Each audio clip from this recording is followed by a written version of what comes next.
আমার ভাই হাসপাতালে কেন? দিদি আপার রক্ত। তাদের ভাই জেলেও কেন? আমাদের একটি শিক্ষক সমাবেশ ছিল 3 দফা দাবি আদায়ের জন্য। সেখানে অতর্কিতভাবে পুলিশ হামলা চালিয়ে আমাদের শিক্ষকদের উপরে গুলিবর্ষণ করে আমরা খবর পেয়েছি ইতিমধ্যে একজন আমাদের শিক্ষক ভাই মৃত্যুবরণ করেছে। গতকালের যে বর্বরোচিত হামলা, যে নির্যাতন, তার প্রতিবাদ, তীব্র প্রতিবাদ এবং ঘৃণা প্রকাশ করছি।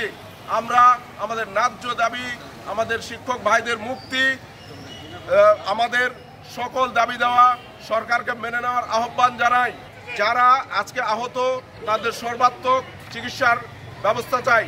আমরা আমাদের দাবি আদায় না হওয়া পর্যন্ত আমাদের যে আন্দোলন, যে কর্মসূচি সারা দেশের নাই, সেটা চলমান থাকবে। আক্কেলপুরের তাগি শিক্ষক আব্দুল কাদের, সে এখনো জেলখানায়। আমাদের মুক্তি চাই এবং এই আক্কেলপুর থেকে আমরা রায়ন স্যার এবং শামীম স্যারের নেতৃত্বে আমরা সিদ্ধান্ত নিয়েছি আক্কেলপুর উপজেলার কোন সরকারি প্রাথমিক বিদ্যালয়